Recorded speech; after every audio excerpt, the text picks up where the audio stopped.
अस्सलाम वालेकुम, good morning, welcome to सुबह की सोच। आप सबको कहेंगे खुश आमदीद। मेरे साथ हैं हसनैन लियाकत, मेरे साथ हैं गज़ल अशरफ। ख़वातीन व हज़रात, हम उम्मीद करते हैं कि आपकी सुबह अच्छे से गुजर रही होगी और साथ ही आज जुमा भी है। आप सबको जुमा मुबारक।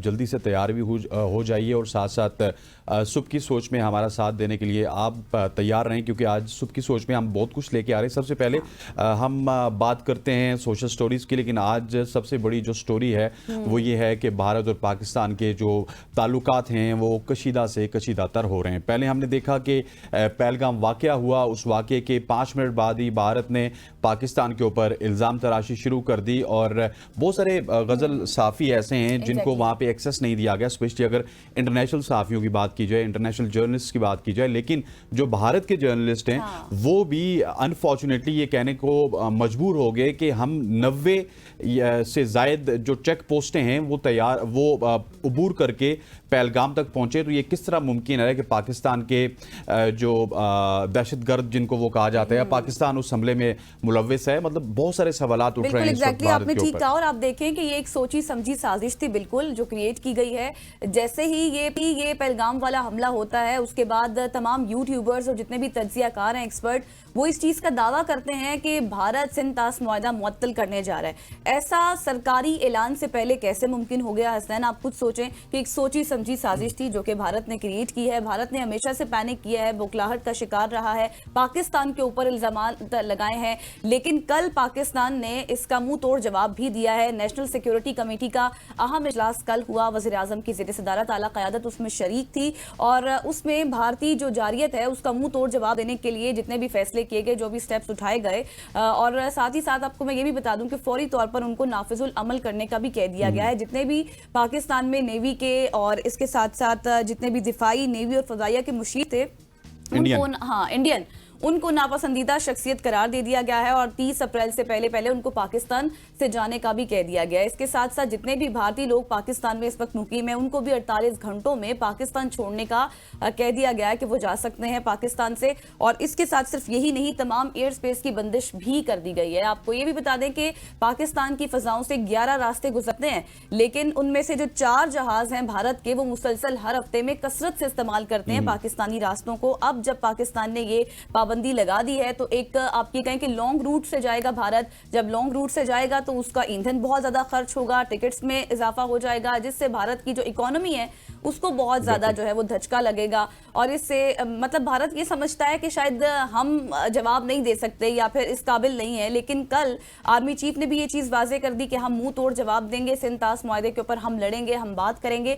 लेकिन अब मुझे लगता है हसनैन कि जो एक खिड़की खुली थी पाकिस्तान और भारत में मुज़ाकरात के लिए, वो शायद अब बंद हो गई है। बिल्कुल ऐसी है। और जिस तरह आपने फिजाओं की बात की, फिजाई रास्ते तो बंद किए गए, उसके साथ साथ 1200 ऐसी परवाजें हैं जो इंडिया की पाकिस्तान की फिजाई हुदूद से गुजरती है। इसके हवाले से मैं आपको बताता चलूं कि पाकिस्तान की फिजाई हुदूद इस्तेमाल करते हुए इंडिया को बहुत ज्यादा फायदा होता था। कम वक्त में वो अबू धाबी भी पहुंचते थे, यूरोप भी पहुंचते थे, उनका फ्यूल का एक्सपेंस बहुत कम होता था, टिकट बहुत सस्ते थे।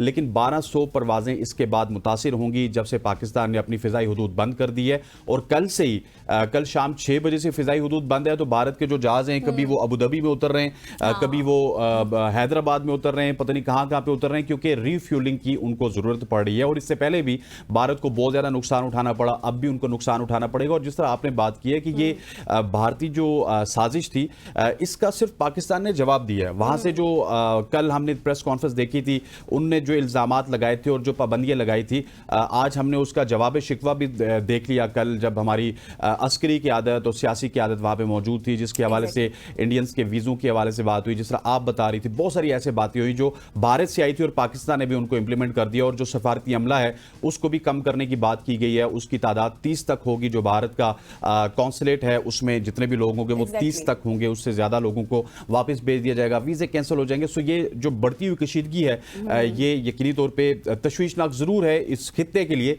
लेकिन अब देखते हैं कि भारत जो हटदर्मी कर रहा है, क्या उस हटदर्मी में वो कायम रहेगा या एग्जैक्टली और मैं आपको ये भी बता दूं कि इससे पीआईए को इतना नुकसान नहीं है जितना भारत की एयरलाइंस को होने वाला है। और असल मसला ही सिंतास मुआहदा है जिसमें आलमी अदालत में पाकिस्तान ने भारत को घसीटा हुआ है।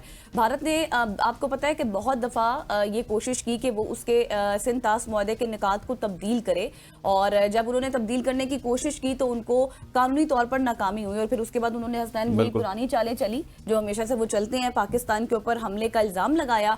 इल्ज़ाम लगाने के बाद कहा कि जी हम फौरी तौर पर सिंतास मुआहदे को मुअत्तल करेंगे। लेकिन ये आलमी मुआहदा एक बार फिर से आपको बता रहे हैं और इसको एक तरफा तौर पर मुअत्तल नहीं किया जा सकता है। उन्होंने तो मुअत्तल कर दिया लेकिन हमने उस मुअत्तल किए हुए जो उनके स्टेप्स थे उनको मुस्तरद कर दिया है। कल नेशनल सिक्योरिटी काउंसिल में ये बात हो चुकी है। बिल्कुल ऐसी है। और जिस तरह आप कह रही हैं गजल के भारत जिस तरह फेक तरीके से ये फ्लैगशिप ऑपरेशन कर रहा है, बहुत सारे भारतीय प्लेटफॉर्म्स में हमने सुना कि एक नया नवेला जोड़ा था जो पहलगाम में मौजूद था और उस जोड़े के बाद 6 दिन उनकी शादी को हुए थे। भारतीय मीडिया ने भी, भारतीय सोशल मीडिया ने भी उनको मार दिया था, भारतीय हुकूमत ने भी मार दिया था। लेकिन अनफॉर्चुनेटली उस जोड़े को वो ना वहां पे थे और ना ही उनको इस तरह की कोई किसी अजीमत का सामना करना पड़ा। उन्होंने अपना वीडियो पैगाम उनको जारी करना पड़ा। ये भारतीय शहरी है, हम नहीं है। जरा सुनिए वो क्या कहते हैं, फिर आपको खुद समझ आएगी। हम लोग hi guys, we are alive of course, क्योंकि हम उस इंसिडेंट पे नहीं थे। But I don't know how कौन सी मीडिया ने कहाँ से सारे न्यूज़ चैनल पे सिर्फ हमारी वायरल हो रखी है स्टेटिंग कि हम लोग we are the navy, he is the navy person, he is the officer in it and I am his wife. Technically it's just the video which states. वो कहाँ से हुई है, कैसे हुई है मुझे नहीं पता, ये प्रेस इंडिया की कैसे चलती है। बट हम लोग सुबह से बहुत ज़्यादा परेशान हैं, फ़ोन्स वगैरह सब, me, my family, him, everybody.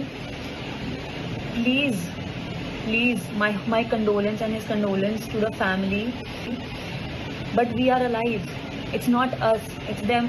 उनके बारे में सोचो जिनके साथ ये हुआ है, वो लोग कैसा फील करेंगे स्टेटिंग की उनके साथ हुआ है and it's us in the video and we are alive.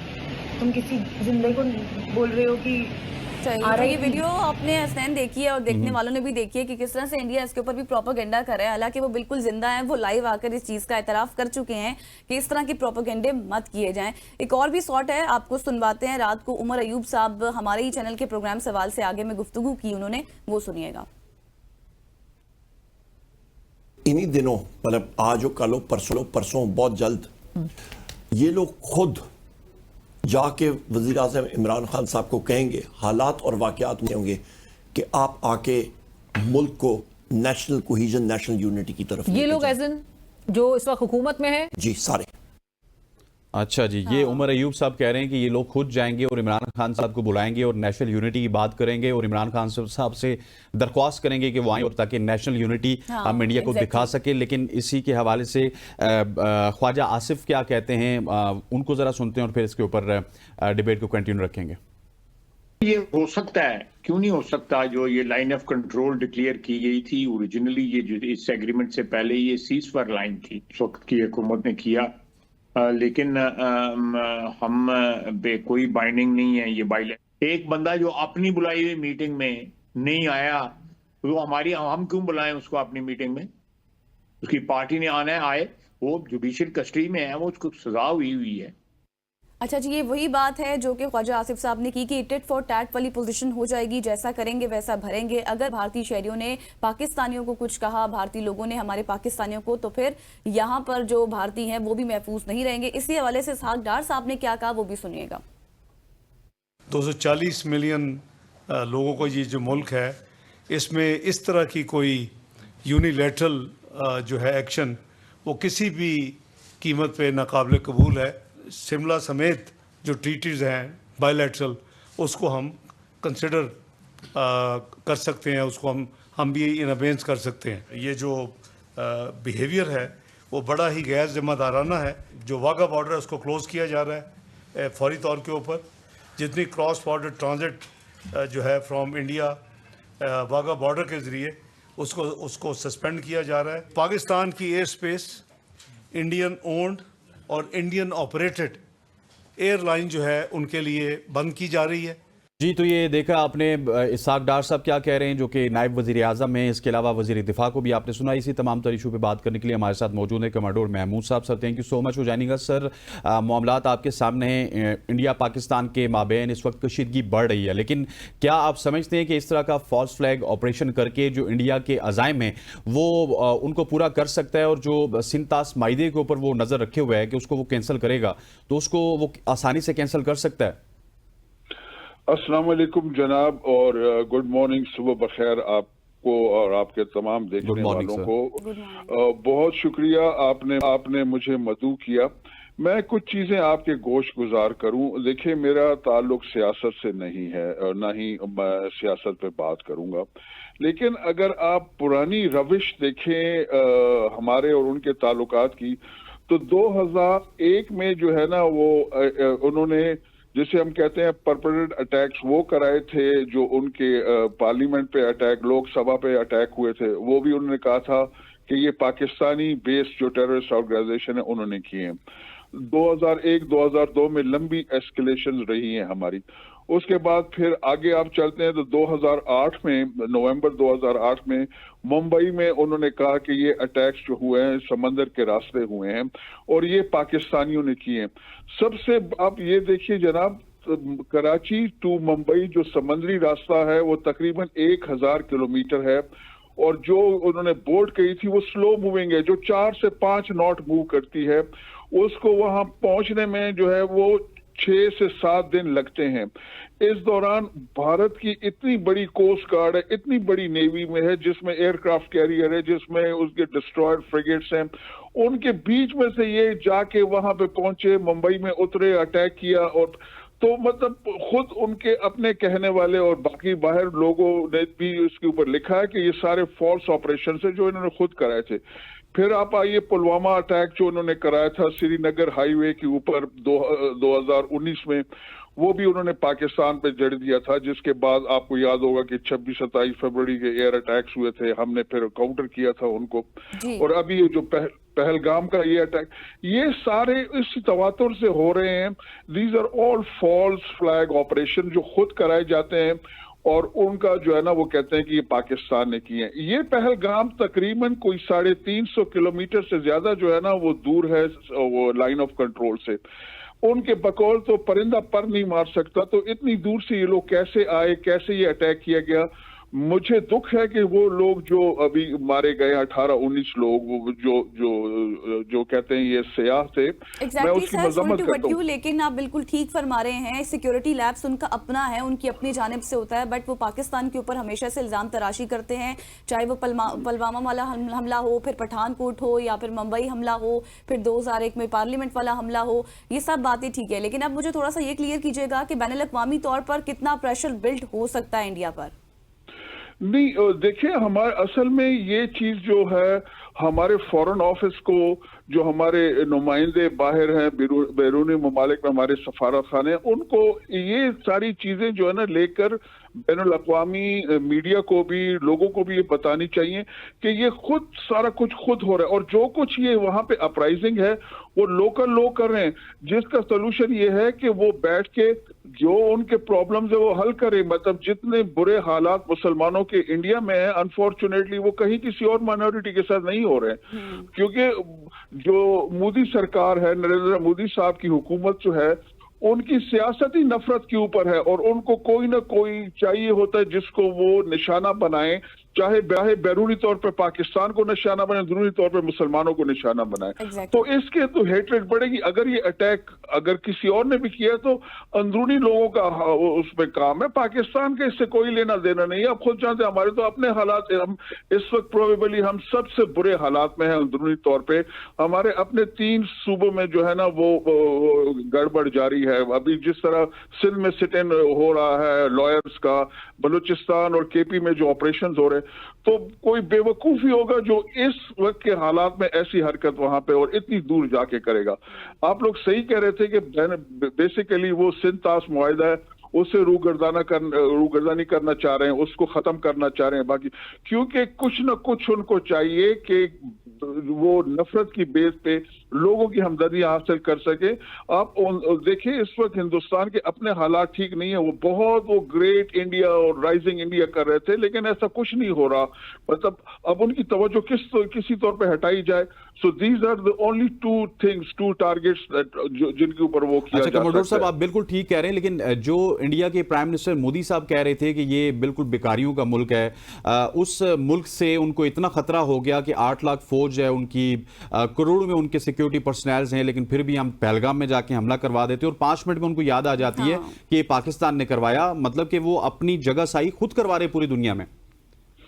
तो मैं आपको कह रहा हूं ना कि अगर कोई लोग यहां से जाके 10-12 लोगों ने 450, 350, 400 किलोमीटर सफर तय किया, वहां पे अटैक किया, 7 लाख से ज्यादा सिक्योरिटी एहलकार हैं वहां पे, तो फिर क्या वो इतने नन्हे मुन्ने बच्चे हैं कि ये लोग जाके कर रहे हैं? तो फिर मतलब आप खुद अपनी कैपेबिलिटी पे आप उंगली उठा रहे हो ना, मतलब खुद वो कर रहे हो कि जगहसाई कर रहे हो।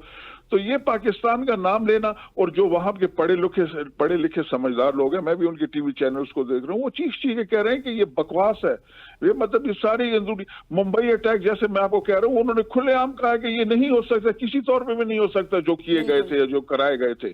तो ये भी उसी का एक सिलसिला है। हमें चाहिए कि हम बैठ के अंदरूनी जो हमारी अपनी जो प्रॉब्लम है उनको हल करें, वरना जैसे एक मर्द कलंदर ने अक़वाम मुत्तहिदा में खड़े होकर कहा था कि हम पे अगर जंग थोपी गई तो फिर हम लड़ेंगे, और जब हम लड़ेंगे तो उसके जो रिजल्ट्स है वो फिर सारी दुनिया देखेगी। हम ठीक है, हम हिंदुस्तान के मुकाबले में कमजोर हैं, लेकिन अल्लाह सुब्हाना तआला ने हम लोगों को लेकिन सर, हम इतनी सलाहियत रखते हैं कि उनकी हर इस तरह की साजिश का मुंह तोड़ जवाब दिया जाए। थैंक यू सो मच, आप हमारे साथ मौजूद थे, आपने वक्त दिया, इस पर हम बात कर रहे थे। हसनैन एक और हमारे पास वो शॉट ऐसा है वो आपको आपके होश उड़ा देगा कि भारतीय जो फौजी हैं वो अपने मुल्क के हवाले से, अपनी फौज के हवाले से, अपनी हुकूमत के हवाले से क्या सोचते हैं, ये सुनते हैं। पाकिस्तान के ऊपर आप जाए थे, चाय पीने गए थे, वहाँ पे तमाम न्यूज चल रही थी आपकी। हमारी जिंदा मीडिया नहीं है इस देश में। मेरा बच्चा भी पूछ रहा है 2 साल का, मेरा बाप आतंकवादी है क्या? अभी उसको लेके पुलिस थाना में जमा करूंगा मैं। संभाल लेना मोदी जी, आपने तो शादी की नहीं। पर बार बार चिल्ला के गला ठूस गया मेरा। जनरल साहब बोलेगा नहीं, क्योंकि जनरल को अपनी चेयर की पड़ी है, उसको गवर्नर बनना है रिटायर होने के बाद। रक्षा मंत्री, प्रधानमंत्री, अगर आप न्याय नहीं दे सकते हो, पाकिस्तान गवर्नमेंट के पास न्याय मांगू क्या? क्यों राजनीति खेल कर रहे हो? अगर आप राजनीति करते हो ना, ये चीज ये बंद कर दीजिए ड्रामा। जो भी जवान बोलेगा सच्चाई, उसको सीधा ही अरेस्ट करो और जेल में डालो। न्याय नहीं दे सकते, 3 महीने से भीख मांग रहे हैं हम न्याय। जी, तो ये आपने सुन लिया, भारतीय फौजी अपने मुल्क के बारे से क्या सोचते हैं, अब नरेंद्र मोदी के हवाले से क्या सोचते हैं और अपनी फौज के हवाले से क्या सोचते हैं। ये एक पिक्चर थी जो कि हमने आज सबकी सोच में आपके सामने पेश किया, और ये जो फॉल्स फ्लैग ऑपरेशन है इसकी जगह सही पूरी दुनिया में भी हो रही है और ये भारत को मुंह की खानी पड़ रही है। खवातीन वज़ात, यहाँ पे वक्त हुआ चाहता है एक शॉर्ट सी कमर्शियल ब्रेक का, ब्रेक लेते हैं, वापस आते हैं। Stay with us.